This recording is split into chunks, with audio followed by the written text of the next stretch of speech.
Hey, I wasn't sure if to post this, but here we go. Hey, it's great to meet you. Before we begin, just some housekeeping. I'm an AI avatar, so I might occasionally do weird things. I'm sorry if I interrupt or talk over you. I'm open to feedback, so if you want me to do something different, please tell me. Now that's over with. I will start the conversation. Thanks for making time. I wasn't sure whether to bring this up. It might be nothing, but it's about the Henderson account. Hey, yeah, no worries. Happy to give you as much time as you need. And yeah, tell me a little bit more about what's going on with the Henderson account. Um, okay. I just I don't want to make a big deal out of nothing, but some things have been happening with their senior stakeholder. It started at the kickoff dinner.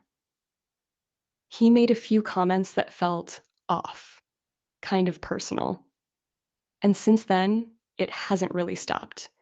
I keep telling myself I'm overreacting, but honestly, I'm kind of anxious about it. Okay, thanks for sharing that with me. I appreciate that must have been a difficult thing to sort of open the conversation with. So I appreciate you saying that. And I just want to say that this isn't making a big deal out of nothing. And yeah, if you're comfortable, can you tell me a little bit more about what's been going on and how it's been impacting you? Thanks. I mean, I keep second guessing myself. Like, what if I'm just being sensitive? But at that dinner, he kept making jokes about women in consulting, and then he sort of pushed me to have another drink. Since then, in meetings, he'll say things like, "Aren't you too pretty to be dealing with spreadsheets?" I know it sounds small, but it's constant. And honestly, I'm dreading every interaction. It's making it really hard to focus. Right. Thank you for sharing with me with that. And that is clearly not appropriate behavior from our client there. So I just want to confirm with you that that is just not appropriate behavior. And I would want to work with you to figure out what next steps we can take. We do have a clear policy for this, but I want to move forward in a way that you feel comfortable with, and just know that both me and the company would be supportive of the next steps that you would like to take. Okay, I mean, I want it to stop, obviously, but I'm so worried about what happens if we escalate. What if he finds out I said something? Or they drop us and it all comes back on me? I just, I don't want to be the problem, you know? I'm sorry, I feel like whatever I do, it's gonna blow up in my face. Hey, so super challenging conversation, and unfortunately not a completely rare one. And very often managers, and in particular, are not prepared for how to handle those conversations.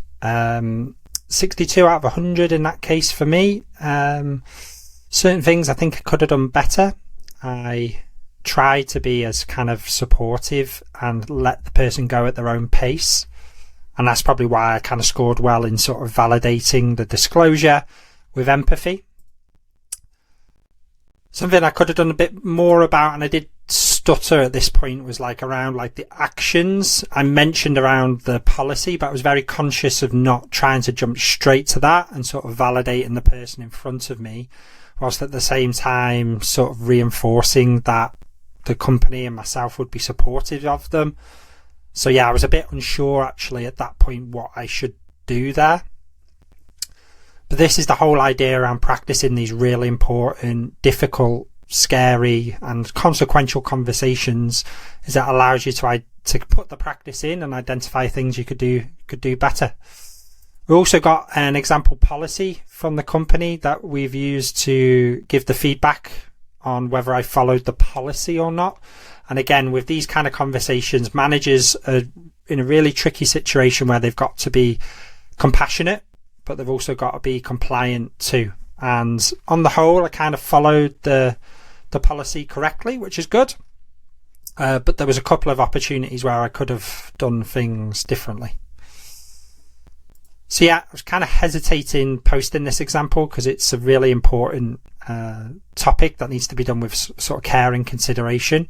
But at the same time, these are the conversations with big consequences for the individuals that are impacted by this. So it's important that managers are prepared and ready.